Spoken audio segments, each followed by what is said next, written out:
தமிழால் இணையும் அன்பு உறவுகளுக்கு இனிய வணக்கம். குப்பை வண்டி விதி தெரியுமா உங்களுக்கு?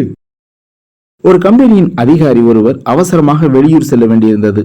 ஆகையால் ரயில் நிலையத்துக்கு உடனே செல்ல வேண்டி டாக்ஸி ஒன்றை பிடித்து உடனே ரயில்வே ஸ்டேஷனுக்கு போகுமாறு டிரைவரிடம் சொன்னார்.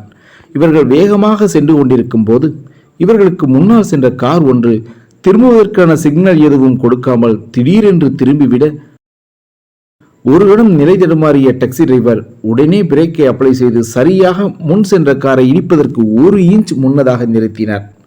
அந்த காரில் இருந்து எட்டி பார்த்த அதன் ஓட்டுநர் இவர்களை கண்ணா பின்னாவென்று நாக்கூசும் வார்த்தைகளை பயன்படுத்தி திட்ட ஆரம்பிக்கிறார்.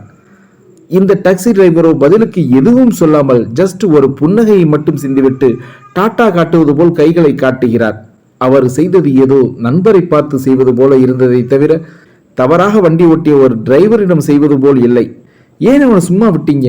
4 வார்த்தை நறுக்குன்னு கேட்டிருக்கலாம்ல அந்த டிரைவரை. அவன் மேல தப்பு வச்சுக்கிட்டு நம்ம மேல ஈர்றான் என்று அந்த அதிகாரி டாக்ஸி டிரைவரிடம் கேட்கிறார். அதற்கு டாக்ஸி டிரைவர் சொன்னதுதான் குப்பை வண்டி விதி எனப்படுவது. இப்படிப்பட்ட மனிதர்களுக்கு குப்பை வண்டி என்று பெயர் சார். பல மனிதர்கள் இப்படித்தான் குப்பை வண்டிகள் போல் இருக்கிறார்கள். மனம் நிறைய குப்பைகளையும் அழுக்குகளையும் வைத்திருப்பார்கள். விரக்தி, ஏமாற்றம், கோபம் அவர்களிடம் நிறைந்திருக்கும். அதுபோன்ற குப்பைகள் சேர சேர அதை இறக்கி வைக்க அவர்களுக்கு ஓரிடம் தேவை. சில நேரங்களில் அதை நம்மிடம் அவர்கள் இறக்கி வைப்பார்கள். அதை நாம் பர்சனலாக எடுத்துக்கொள்ளக்கூடாது. ஜஸ்ட் அவர்களை பார்த்து ஒரு புன்னகை சிந்தி கைகளை ஆட்டிவிட்டு நாம் போய்கொண்டே இருக்க வேண்டும். அவர்கள் நம் மீது கொட்டும் குப்பைகளை நாம் சுமந்து கொண்டு போய் நாம் பணிபுரியும் இடத்திலோ அல்லது வீட்டிலோ தெருவில் மற்றவர்களிடமோ நாம் கொட்டக்கூடாது சார். நம்ம பேர் தான் நாரி போகும் என்று சொல்ல அதிகாரி அதில் உள்ள நுணுக்கத்தை அறிந்து வியந்து போனார்.